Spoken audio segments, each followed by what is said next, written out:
El objetivo del tamizaje serológico en donantes de sangre es evitar la transmisión de enfermedades a los receptores de sangre y componentes sanguíneos. Primero vamos a hablar de la quimioluminiscencia, ya que esta parte del mismo fundamento del ELISA, pero en este caso la enzima acoplada al anticuerpo de detección cataliza una reacción quimioluminiscente. Esto resulta en la emisión de fotones, lo cual produce una luz en vez de un cambio de color visible. Estas son las pruebas que se usan actualmente en los bancos de sangre del país, que han reemplazado las pruebas de tamizaje convencionales. El HIV-1 y el HIV-2 son los agentes etiológicos del virus de la inmunodeficiencia adquirida conocido como SIDA.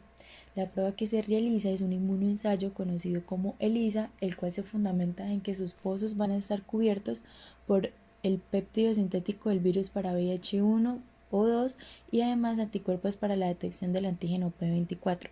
Si la muestra del paciente tiene alguno de estos antígenos o anticuerpos, se van a unir y al agregar el conjugado son los que me van a hacer que la reacción sea visible o no. Las muestras reactivas desarrollan color azul que vira al amarillo cuando la reacción se detiene. Esto me indica que son positivas. A partir del 2020, la prueba confirmatoria va a ser una PCR, ya que esta me permite identificar su carga viral y además reduce el periodo de ventana.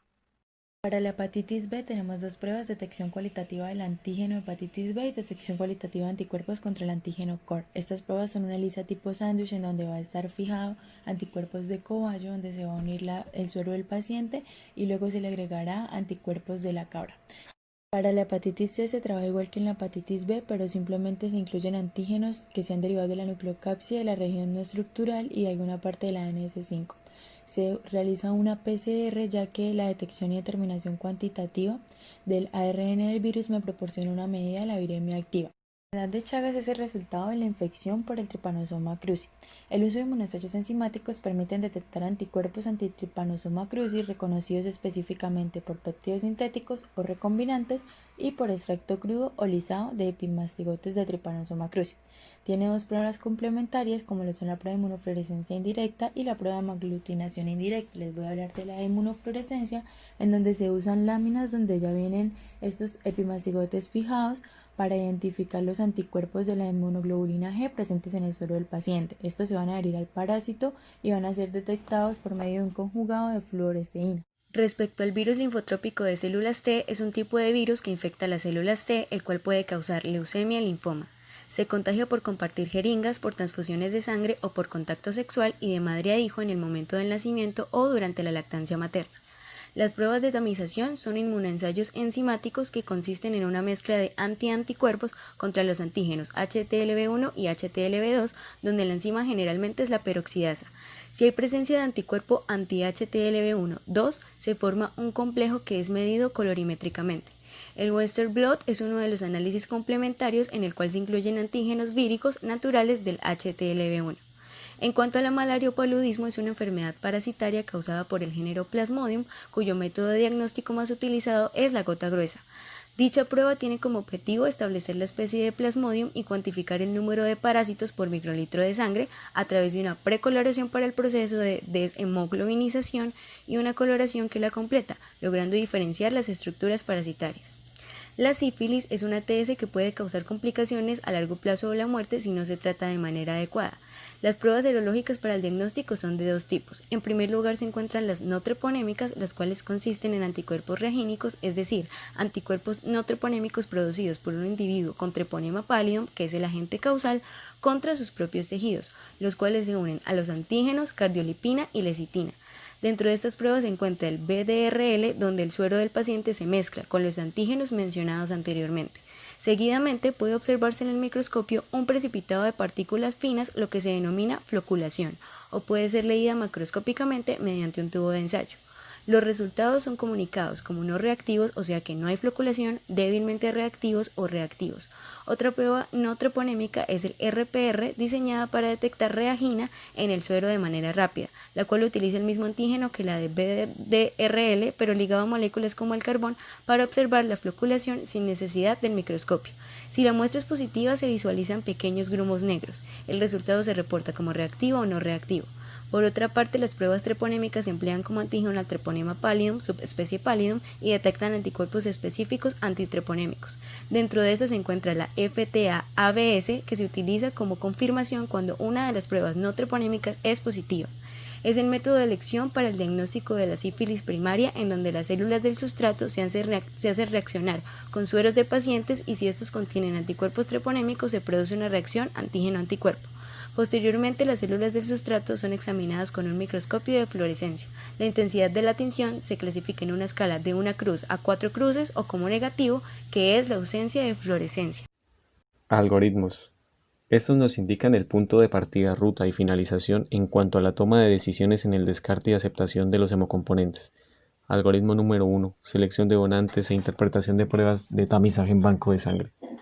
Después de la captación, encuesta y decisión si es apto o no, se realizará la prueba tamiz, donde si es positivo o negativo se procederá de manera diferente. Evento número 1. VIH. Algoritmo número 2. VIH en bancos de sangre que emplean inmunoensayos para tamizaje. El inmunoensayo deberá ser de cuarta generación.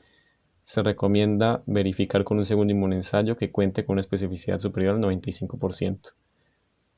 No se usará inmunoblot como mecanismo de confirmación tipo Western blot.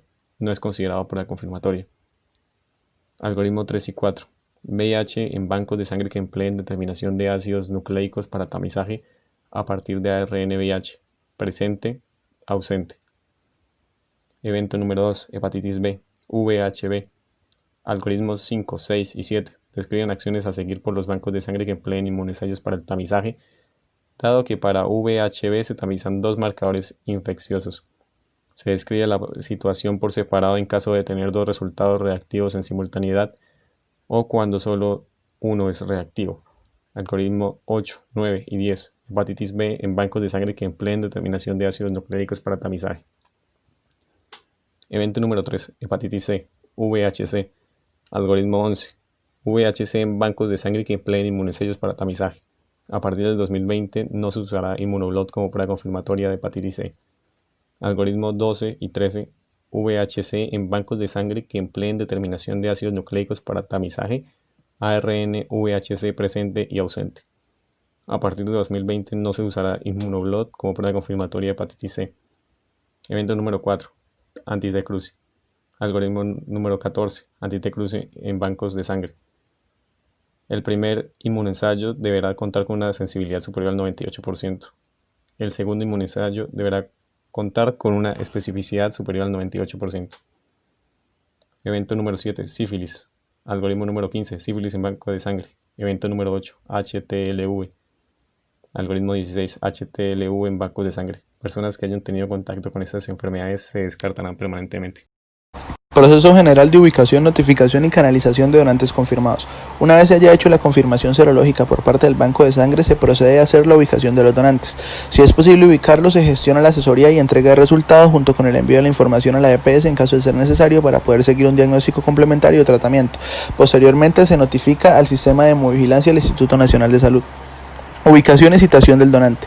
Para la asesoría del registro de ubicación y citación se toma el número del paciente y se le hace la primera llamada telefónica. En caso de tener una ubicación efectiva, el personal del banco de sangre debe realizar su respectiva identificación para que el donante sepa con quién está hablando. Una vez hecho esto, se procede a realizar la verificación de los datos del donante, los cuales incluyen nombre, documento de identidad y fecha de la última donación. Posterior a esto, se hace la citación en la cual se le indica el lugar, la hora, la fecha y con qué asesor presentarse junto a su documento de identidad para que le hagan la entrega de los resultados.